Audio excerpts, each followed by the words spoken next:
Spiderman के इस पूरी दुनिया में बहुत से फैंस है, बच्चे बूढ़े जवान, हर कैटेगरी के लोग, मतलब वो हर किसी से रिलेट करता है। लेकिन क्यों?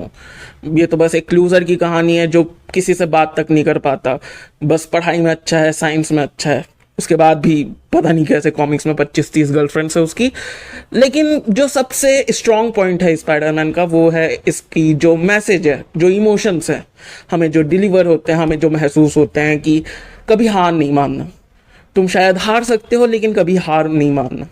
तुम गिर सकते हो, तुम्हें गिराया जा सकता है, लेकिन तुम हार नहीं मान सकते। तुम्हें उठना पड़ेगा और आगे चलता रहना पड़ेगा, अपने लिए नहीं, दूसरों के लिए नहीं,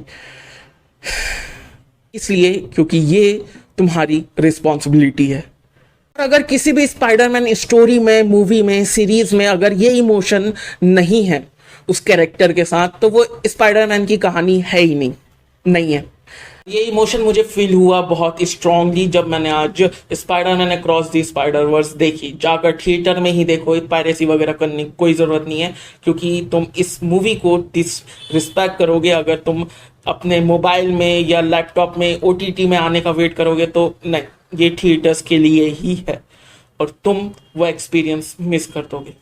अब स्टोरी की बात करूं तो यहां पर बहुत सारी चीजें हो रही है। सबसे पहले जो पहली मूवी थी Spiderman into the Spider verse, वहां पर क्लाइमेक्स में जो मशीन तोड़ दिया था, हाँ, उसकी वजह से सारे मल्टीवर्स में अलग अलग जगह पोर्टल्स खुल रहे हैं और एक यूनिवर्स का कैरेक्टर दूसरे यूनिवर्स में अपने आप पहुंच जा रहा है, जिसकी वजह से पूरे यूनिवर्स की लगी पड़ी है। और जो ग्लिच वाला मामला था पहली मूवी में, हाँ, वो अब भी है। और ये सब रोकने की कोशिश कर रहा है हमारा स्पाइडरमैन 2099 मिगेल ओहारा, जिसे मजबूरी में आकर स्पाइडर सोसाइटी बनानी पड़ती है जब उससे सब कुछ अकेले नहीं संभलता है। ग्वेन की अलग ही प्रॉब्लम चल रही है उसके यूनिवर्स में, क्योंकि ग्वेन के पिता उसी को अरेस्ट करना चाहते हैं, लेकिन उनको पता नहीं है कि जो स्पाइडर वुमेन है वो असल में ग्वेन ही है। तो उसकी वजह से ग्वेन को भागना पड़ता है मिगेल के साथ, स्पाइडरमैन 2099 के साथ। तीसरी तरफ जो स्पाइडरमैन बियॉन्ड द स्पाइडरवर्स का जो मेन विलन होने वाला है स्पॉट, उसकी ओरिजिन स्टोरी भी पहली मूवी से ही कनेक्टेड है, क्योंकि इस मूवी में तो कोई विलन नहीं है, आपस में ही सारे स्पाइडरमैन लगे पड़े हैं। लेकिन स्पॉट माइल्स को अपना जानी दुश्मन मानता है, क्योंकि वो समझता है कि माइल्स की वजह से ही उसके साथ वो सब कुछ हुआ जो हुआ। हमारा स्पाइडरमैन 2099 भी स्पॉट को पकड़ना चाहता है, क्योंकि स्पॉट मल्टीवर्स ट्रेवल कर सकता है और वो ये नहीं चाहता। और मिगेल स्पॉट को पकड़ने का काम देता है ग्वेन को। ग्वेन के पीछे पीछे माइल्स चला जाता है, जिसकी वजह से बहुत सारी गड़बड़ हो जाती है और ट्रेलर ने हमें बहुत ही बढ़िया चूतिया बनाया।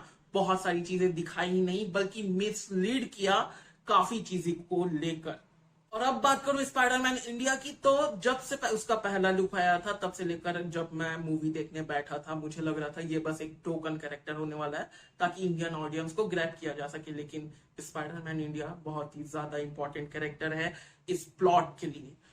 प्लॉट के लिए वो एक बहुत ज्यादा इंपॉर्टेंट कैरेक्टर है और वो अगली मूवी में भी होने वाला है। टीज कर दिया गया है, प्रॉपर टीम दिखाई गई है जिसमें स्पाइडरमैन इंडिया वहां है। उसके बाद जो इस मूवी की हाईलाइट पॉइंट्स रही है मेरे लिए, वो थी इसका बीजीएम, जो म्यूजिक यूज किए गए हैं थ्रू आउट द मूवी, कमाल। उसके बाद एक्शन सीक्वेंसेस, देखो तुम मानो ना मानो लेकिन लाइव एक्शन मूवीज में बहुत सारे लिमिटेशंस आ जाते हैं एक्शन सीक्वेंसेस को लेकर। फिल्म मेकर्स के लिए ये कि वो स्टंटमैन से जो कुछ करवाना चाहे नहीं करवा सकते, क्योंकि ह्यूमन बॉडी की भी एक लिमिट होती है।